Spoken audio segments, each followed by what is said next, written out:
Voilà, très heureux de vous retrouver en direct depuis le World Impact Summit de Bordeaux. La rédaction de l'hémicycle s'est délocalisée pour suivre cet événement mondial qui accueillera notamment Paul Watson, qu'on ne présente plus maintenant. Je suis très heureux, en attendant, d'accueillir Julia Clara Kessous, qui est artiste de l'UNESCO pour la paix. Madame Kessous, soyez la bienvenue. Merci Eric. Alors, je parle de Paul Watson, oui, qui est un peu la star de ce World Impact Summit.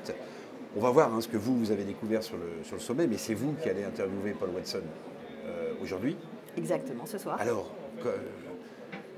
qu'est-ce qui vous fascine chez le personnage? Qu'est-ce que vous allez lui poser comme question, peut-être, un peu en levée de rideau?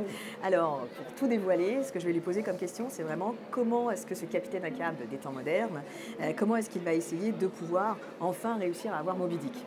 C'est-à-dire essayer de pouvoir faire en sorte de faire changer certains gouvernements. Bien sûr. Qu'est-ce qu'il a comme... Notamment japonais. Japonais. Oui. Qu'est-ce qu'il a comme levier? Qu'est-ce qu'il a comme capacité de conviction? Et j'attends à ce qu'il puisse nous donner quelques petites pistes pour vraiment essayer de faire en sorte que nous puissions mieux comprendre sa stratégie d'attaque. Alors, nous sommes en direct depuis le World Impact Summit.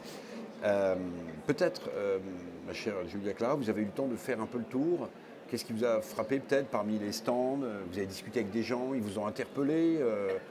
Moi, ce qui me fascine toujours, c'est ces jeunes qui sont en capacité de trouver des nouvelles solutions innovantes pour faire en sorte d'avoir un vrai impact positif.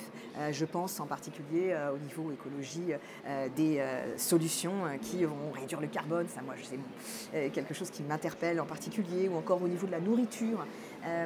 Je pense que dans le World Impact Summit, on a une sorte de réunion comme ça d'idées innovantes qui viennent faire la différence. Et moi, ce qui me touche particulièrement, c'est toutes ces idées d'innovation au niveau jeune génération. Alors, vous êtes artiste de l'UNESCO pour la paix. Donc, dans artiste de l'UNESCO, il y a le mot artiste.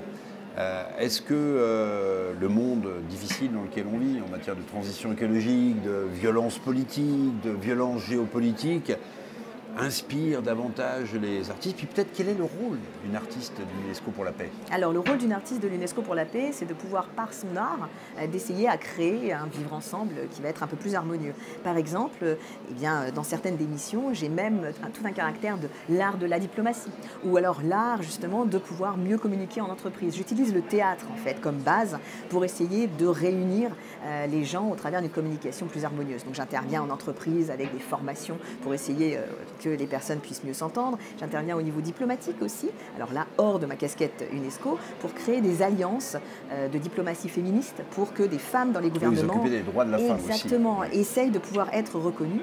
Et dans ce cadre de droits des femmes, j'organise le Forum international Feminavox chaque année, qui réunit une trentaine de personnalités. Et cette année, on avait eu la chance d'avoir un plateau avec des femmes iraniennes, afghanes, syriennes, vraiment chinoises, africaines, qui discutaient justement ensemble pour trouver une façon de pouvoir influer les gouvernements. Il y a au moins deux grands pays, évidemment, qui impacteront la transition écologique mondiale, c'est les États-Unis et la Chine. Bon, la Chine ouvre des centrales à charbon, mais les États-Unis, depuis l'élection de Donald Trump, on prend peur. Il veut de nouveau peut-être passer sous silence cette transition, recommencer à forer dans le golfe d'Amérique, comme il dit même plus le golfe du Mexique.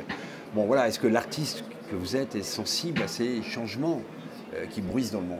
J'en suis d'autant plus sensible que je monte le 23 avril prochain World Art Day, c'est-à-dire un forum pour célébrer la Journée mondiale de l'art et montrer que l'art et la culture sont nécessaires aujourd'hui pour mieux comprendre la société, tant d'un point de vue de meilleur être, de soins, que d'un point de vue sociétal avec cette idée d'artivisme, c'est-à-dire combiner l'artiste et l'activiste. Et je pense qu'aujourd'hui, l'art et la culture sont loin d'être de deuxième catégorie, comme on en parlait pendant la Covid, et qu'il faut leur redonner des titres de noblesse. Merci beaucoup. Merci à vous. Julia Clara Kessous. Vous lirez avec beaucoup d'intérêt la revue L'Hémicycle, que j'ai l'honneur de diriger, qui consacre tout son numéro justement au World Impact Summit avec des interviews, des points de vue de Bertrand Piccard, de Paul Watson, de la ministre de l'écologie Agnès Pannier-Runacher. Voilà, c'est à lire dans l'Hémicycle. Merci beaucoup d'être venu nous voir en direct depuis le salon du World Impact Summit. On se retrouve dans quelques instants. Au revoir.